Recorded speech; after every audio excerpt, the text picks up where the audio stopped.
sur un câble à semi-conducteur pelable de type C33-226 Nexans. La première étape consiste à ôter la gaine extérieure.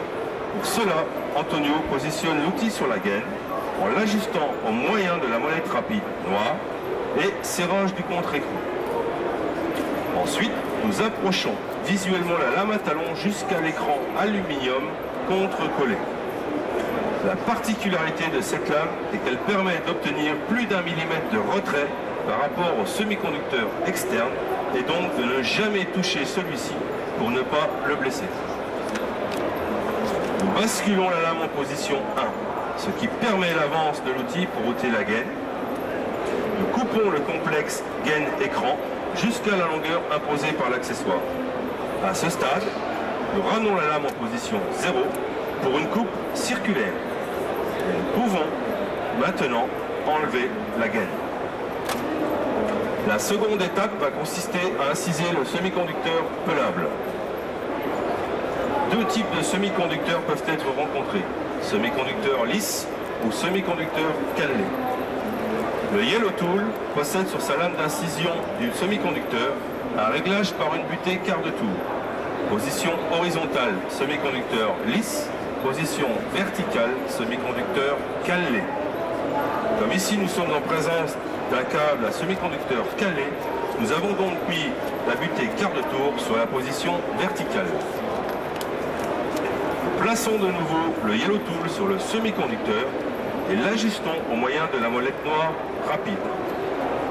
Nous amenons la lame au contact du semi-conducteur jusqu'au blocage de la molette micrométrique.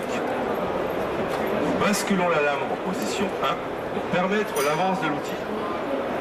Nous incisons sur 3 à 4 tours le semi-conducteur et vérifions en ôtant celui-ci que nous n'avons pas blessé l'isolant. Lorsque le résultat est correct, nous continuons jusqu'à la longueur imposée par l'accessoire. Bien sûr, cet outil a été conçu de manière à pouvoir retoucher le réglage, si nécessaire, à l'aide de la vis micrométrique. À ce stade, nous ramenons la lame en position 0 pour une coupe circulaire du semi-conducteur.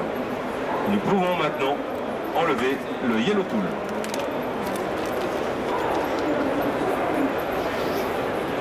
La septième étape consiste à ôter le semi-conducteur précédemment incisé.